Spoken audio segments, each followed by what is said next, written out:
नमस्कार, times of Swaraj में आप सबों का स्वागत है। मैं हूं संतोष सिंह और आज हम टाइम्स ऑफ स्वराज में बात जहानाबाद लोकसभा क्षेत्र की कर रहे हैं, जहां यह तय माना जा रहा था कि बिहार में अगर कोई एक सीट राजद का जितना तय है तो वो है जहानाबाद। जिस दिन टिकट की घोषणा हुई थी उसी दिन से हम लोग ने भी मान लिया था कि तय है, उसमें कहीं से कहीं दूर तलक कोई संदेह नहीं है। लेकिन जैसे जैसे नज़दीक आ रहा है चुनाव, चीज़ें बदलती जा रही हैं और अब तो ये चर्चा होने लगी है कि 25-50 हज़ार वोट से तो कहीं चंद्रवंशी जीतने तो नहीं जा रहे हैं। जी हाँ, मैं खुद हैरान हूँ। कल जब जहानाबाद के इलाके की चीज़ों को देखने का मौका मिला, लोगों से बात हुई, तो लगा ही नहीं कि चंद्रवंशी चुनाव लड़ रहे हैं। वहाँ चंद्रवंशी के खिलाफ जितना गुस्सा था, अब समझ में आया कि नीतीश का वो स्ट्रेटजी क्यों था कि भाई टिकट दे दिया, पहले जाओ गाली सुनो। मतलब चंद्रवंशी जैसा अलोकप्रिय प्रत्याशी हम कभी 40 सीट में नहीं देखे। इतनी अलोकप्रियता किसी प्रत्याशी के खिलाफ हो सकता है, इतने अलोकप्रिय हो सकते हम तो सोचे भी नहीं थे। जहां जिस गांव में जा रहे हो वहां गाली सुनने को तैयार नहीं है, एक बार भी उनकी बात सुनने को लोग तैयार नहीं है। जहां दे दनादन नहीं होता है, वो धराया कि दे दनादन, चूहा के मुस्खोल में फंसा के दे दनादन, वही हाल है चंद्रवंशी का। कोई बात सुनने को नहीं है। लेकिन अब धीरे धीरे लोगों का मिजाज बदलता जा रहा है। आश्चर्य हमको लगा। भूमियार अपना वजूद का लड़ाई लड़ रहा है कि हमको टिकट नहीं दिया तो हम वोट नहीं देंगे।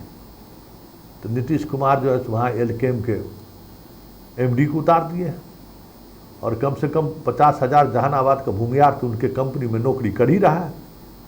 भले अब वो पांडिचेरी में वोटर हो गए हों, लेकिन बहुत सारे लोग वोटर यहाँ भी हैं। उन सब लोगों को छुट्टी दिया गया है कि आ जाइए गांव, वोट दीजिए और वोट गिरवाइए भी। कि बिहार जहानाबाद जिला और अरवल जिला एक ही था।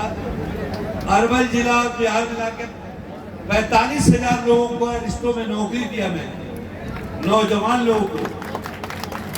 और बहुत लोग रिटायर किया, 80 से नौकरी दे रहे हैं, बहुत लोग रिटायर कर गया।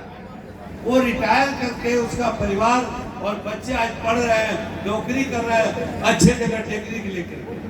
ये मेरा भैया का स्टार्ट किया हुआ है, डॉक्टर महेंद्र प्रसाद जी का, जिसके कारण आज बिहारों का रिकॉग्निशन हुआ। यहाँ मेडिकल रिप्रेजेंटेटिव बंगालियों लोग का फॉरेन कंपनी देता था, जो बंगाली बोलता था, पढ़ा लिखा है। भूमिहारों को कोई नौकरी नहीं मिलता था। तो अब सब जो हम अरिस्टो देना शुरू किया, तब भूमिहारे लोग की नौकरी मेडिकल रिप्रेजेंटेटिव में बाहर की कंपनियां भी देती। तो चूंकि मुख्यमंत्री जी से आश्वासन लेके आया हूं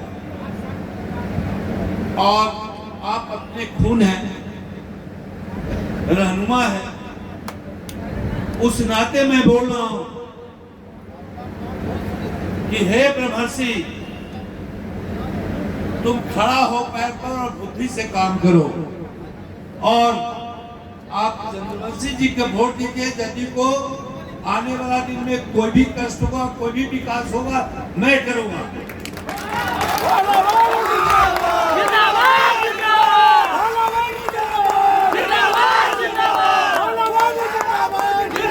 तो जो भूमियार के वहाँ जो बड़ा बड़ा पोप थे, सुनते हैं जगदीश शर्मा नहीं मान रहे थे, बड़ा नाराज है, रूठ गए हैं, तो उनका इलाज नीतीश कुमार कर दिया। हालांकि लोग कहते हैं कि इससे फ़र्क नहीं पड़ेगा, कोई पॉलिटिकली जो है सो इसका इम्पैक्ट नहीं पड़ेगा। तो भाई जो चीज़ें जो लोगों से हमारी वहाँ बात हुई कि भाई भूमियार का पोल का कैपेसिटी 1 लाख, तो 1 लाख वोट में जो है सो कितना भी अरुण कुमार और आशुतोष कर लेंगे तो तब भी 25-30 हज़ार वोट जो है सो जदयू को आ ही जाएगा।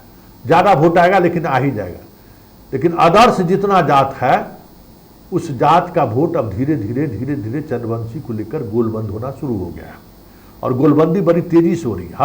हर दिन हर रात चीज़ें बदलती जा रही हैं और यादव को लेकर एक यादव खड़े हो गए हैं, उनकी छवि भी है, वो वहाँ विधायक भी रह चुके हैं, 10-20 हज़ार वोट का जो है सो वो बायां दायां कर देंगे, ये चीज़ें साफ हो रही है। लेकिन इससे इतर जो सबसे ज़्यादा चर्चा है कि लालू यादव 6ठी बार सुरेंद्र यादव को वहाँ जहानाबाद से टिकट दिए। एक बार वो सांसद हुए, बाकी सब बार वो हारते आ रहे हैं, फिर भी भरोसा कर रहे हैं। तो जो स्थानीय छत्रप यादव के हैं, क्योंकि जहानाबाद के नहीं है ये जनाब सुरेंद्र यादव, तो स्थानीय जो छत्रप है वो छत्रप कहीं न कहीं यादव के अंदर वो इनसे गुस्सा है, और इस गुस्सा का असर वोटिंग परसेंटेज पर दिखेगा। यादव के गांव में हर जगह गुटबाजी है, इसका भी थोड़ा लाभ चंद्रवंशी को होता हुआ दिख रहा है। मुसलमानों में भी बीजेपी को लेकर जो तलखी है, जो तेवर है, वो जदयू को लेकर नहीं दिखता है, वो कई मौके पर देखने को मिला है। तो यहाँ ये भी फैक्टर इस बार काम कर रहा है। और इन सब से इधर जो महिला वाला फैक्टर है तो है, ये उसको कहने की जरूरत है कि महिला का फैक्टर कहाँ किस स्तर पर काम कर रहा है। और राजपूत, और लगभग राजपूत का वोटिंग कैपेसिटी वहाँ 50 से 60 हज़ार है। पिछले बार मैक्सिमम वोट सुरेंद्र यादव को मिल गया था। सुरेंद्र यादव को वहाँ राजपूत से एक अलग तरीके का रिश्ता रहा है, पुराना रिश्ता रहा है, घर आना जाने का रिश्ता रहा है। लेकिन इस बार 5-10 हज़ार में निपट जाएंगे। तो ये वोट भी ऐड हो रहा है आपको चंद्रवंशी के वोटर में, और अभी 2-3 दिन और बचा हुआ भी है। ऐसे में अब जहानाबाद के भी लोग मानने लगे हैं कि ना, अब चंद्रवंशी जीती हम। चंद्रवंशी के खिलाफ जो आक्रोश था, सब लोगों का आक्रोश निकल गया। अब लोग शांत हो गया है। अब लोग सोचने लगा है क्या वोट करना है तो किसको करना है और किस लिए करना है। और छपरा की घटना का भी प्रभाव है। हम बार बार कहते हैं ना कि एक छपरा की घटना से 6ठा और 7वें फेज का चुनाव का पूरा समीकरण बदल गया है, तो उसका भी असर है। इसलिए जो सबसे कंफर्ट सीट माना जा रहा था आरजेडी के लिए कि वहाँ जीत तय ही है जहानाबाद, वहाँ अब लड़ाई बराबरी की हो गई है। और रिजल्ट पिछले बार की तरह 1700 से नहीं होने वाला है। इस बार रिजल्ट होगा तो 25-30 हज़ार का होगा।